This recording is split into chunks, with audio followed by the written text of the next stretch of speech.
Bravo, un grand bravo aux décideurs allemands qui ont très rapidement imposé l'arrêt de 8 réacteurs, puis progressivement des 15 derniers.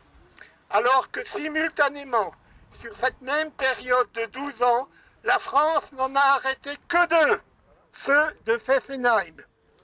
Au grand regret d'ailleurs de Claude Brender, maire de Fessenheim, biberonné à l'argent facile versé par EDF à sa commune pour faire taire les consciences.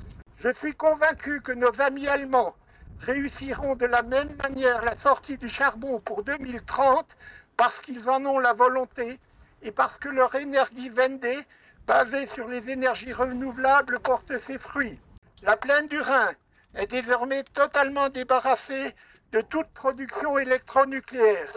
EDF voudrait construire à Fessenheim un technocentre, donc une usine de ferraillage nucléaire doublée d'une fonderie de métaux radioactifs.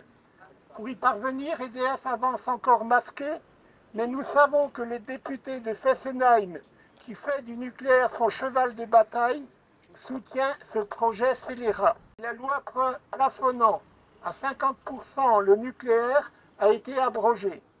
Combien de concerts de casseroles seront nécessaires pour faire cesser cette folie? Nucléaire, adieu! Vive les énergies renouvelables!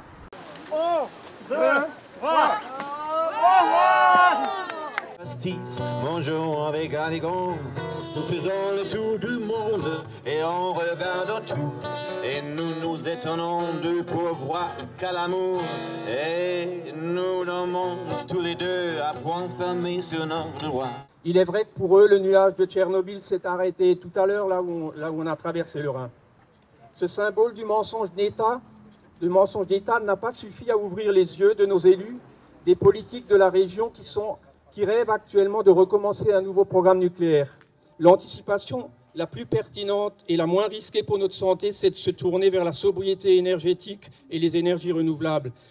Nous nous aimons s'il faut, même sans nos bagages. Tout cet investissement qu'il y a eu dans le nucléaire, c'est de l'investissement qui n'a pas eu lieu dans les renouvelables. Et il ne faut pas chercher très loin pour comprendre pourquoi en France, on est la lanterne rouge dans les investissements dans les énergies renouvelables.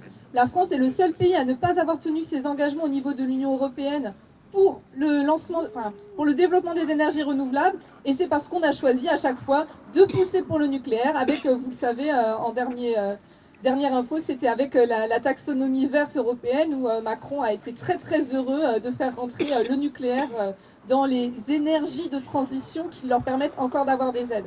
Croisant une petite fourrure, nous sont suffit. Nous allons bien, si, nous allons bien, mais si l'un pour l'autre, après la marée honte,